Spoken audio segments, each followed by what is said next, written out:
Last sessions मध्ये आपण DFA चे प्रॉब्लेम बघितले, पण having a string, having ending with this, having a substring with this, पण आता आपण थोडासा वेगळ्या टाइपचा आपण डीएफए चा प्रॉब्लेम बघतोय. त्याच्यामध्ये काय सांगितलंय की design DFA over 01 not having a substring 101 not having a substring 101, म्हणजे 10 हे सबस्ट्रिंग नकोय, ते सोडून वेगळं काही आलं तरी चालेल. म्हणजे 111 आला चालेल, 10 आला चालेल, 10 पण चालेल ना, नुसतं 0 आला चालेल, फक्त 101 नंतर काही आलं तर चालणार नाही.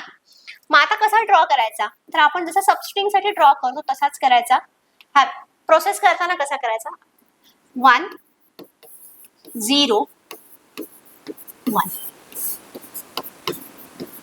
तर आतापर्यंत आपण जर हॅव्हिंग अ सबस्ट्रिंग असेल तर इथे सक्सेस देत होतो, आता सक्सेस द्यायचा नाही, प्रोसेस तसंच करायचं. मग सक्सेस कुठे द्यायचा हे मी सांगते.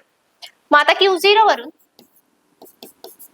कुठलं सिम्बॉल प्रोसेस व्हायचं राहिलंय, 0 नंतर काय 101, प्रोसेस तसंच करतोय आपण सगळं.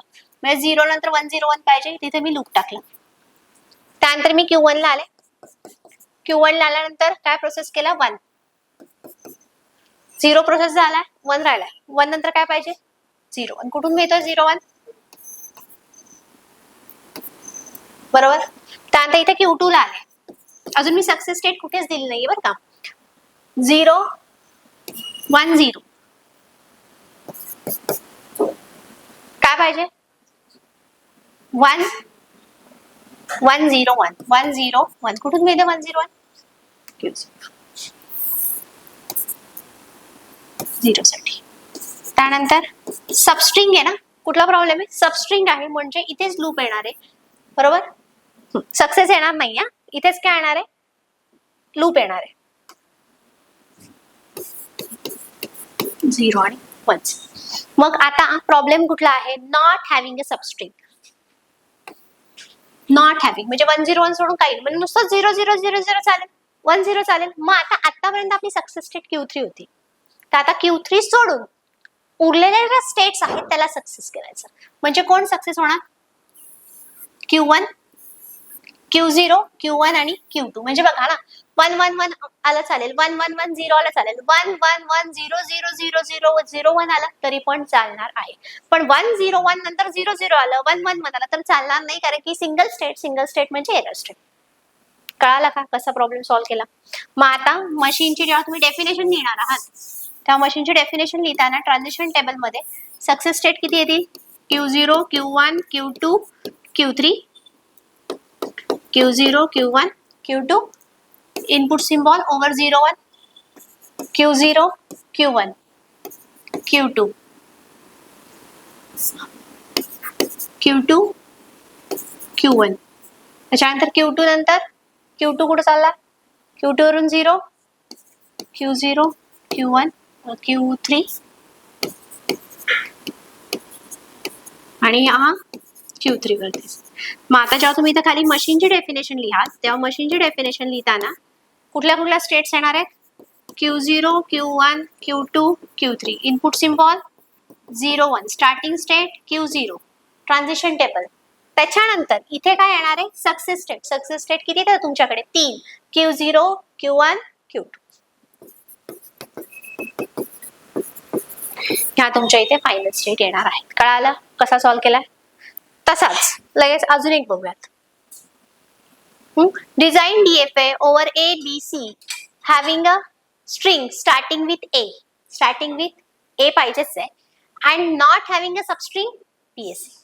म्हणजे बेसिक कसे ड्रॉ करणार, Q0 starting with A and not having a substring B A C. लक्ष द्या थोडस, बीएसी नॉट हॅव्हिंग म्हटलंय म्हणजे ही तुमची काय झाली एरर. आणि not having a substring, substring म्हटल्यानंतर not having a substring, substring म्हटल्यानंतर इथे परत तुमचा काय येणार आहे, बरोबर. कळालं का एवढं. स्टार्टिंग विथ आहे Q0, मग जर स्टार्टिंगला बी आणि सी आला तर चालेल का, म्हणजे ते कुठे जाणार एररला.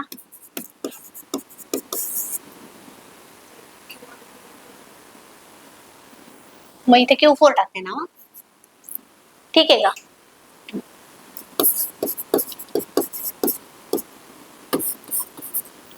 त्यानंतर Q1 नंतर ए प्रोसेस राहिले काय?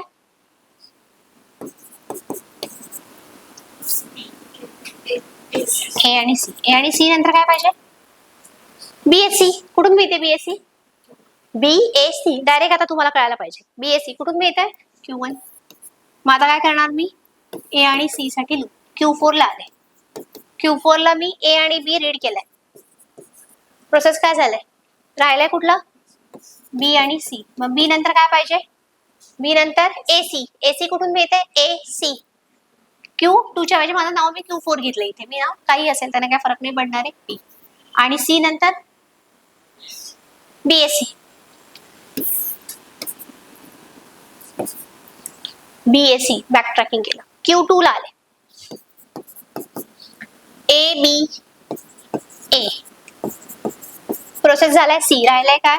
ए आणि बी. ए नंतर काय पाहिजे? परत बीएससी. कारण की starting with A not having a substring BSc. आता आपण प्रोसेस आता पुढे अजून सक्सेस दिली नाहीये. कोणासाठी? ए साठी. आणि बी नंतर काय पाहिजे? एसी. कुठून मिळते एसी? Q2च्या ऐवजी माझं नाव Q4 आहे इथे. बरोबर. आता इथे तर एररच आहे.